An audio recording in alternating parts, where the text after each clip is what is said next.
Bonjour à tous et bienvenue sur la chaîne YouTube où on parle de pédocriminalité sans aucun tabou.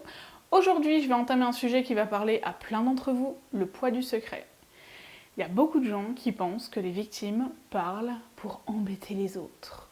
C'est pas du tout le cas, je peux pas vous rassurer en vous disant ça. Mais quand on est victime, quand on est survivant, il y a un moment donné où en fait on est obligé de parler. On est obligé de parler parce que finalement, il y a quelque chose de caractéristique à ces situations-là. La victime, c'est comme dans les cas de viol, se sent toujours coupable. On a le poids du secret, mais on a ce secret qu'on ne peut plus garder. On a ce secret qui nous fait tellement souffrir. On a ce secret qui nous amène à avoir des pensées suicidaires.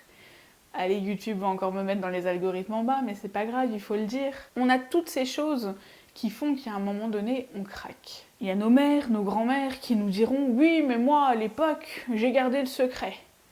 Bah, c'est bien pour toi, mais aujourd'hui, on vit à une époque où les femmes, on peut parler, où les hommes, bah, c'est plus la honte non plus d'être victime d'inceste ou d'être victime de viol, même si une grosse partie de la société ne pense pas exactement comme moi, mais on vit quand même dans une société où il y en a marre de se taire. Il y en a marre d'être victime et on a plutôt envie d'être combatif, on a envie d'être survivant. Et surtout, on a envie d'obtenir justice. Et dans le cas de l'inceste, moi quand j'en ai parlé pour la première fois quand j'avais 13 ans, ce qui m'a amené à parler, c'est que je souffrais énormément.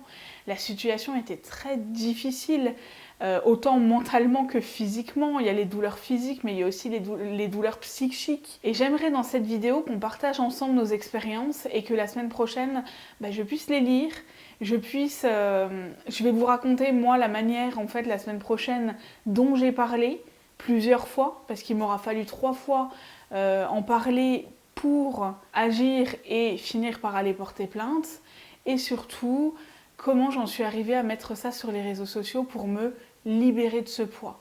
Mais aussi, je vous avouerai que la culpabilité ne part jamais complètement. Donc on en parlera la semaine prochaine, et en attendant, j'attends vos réactions.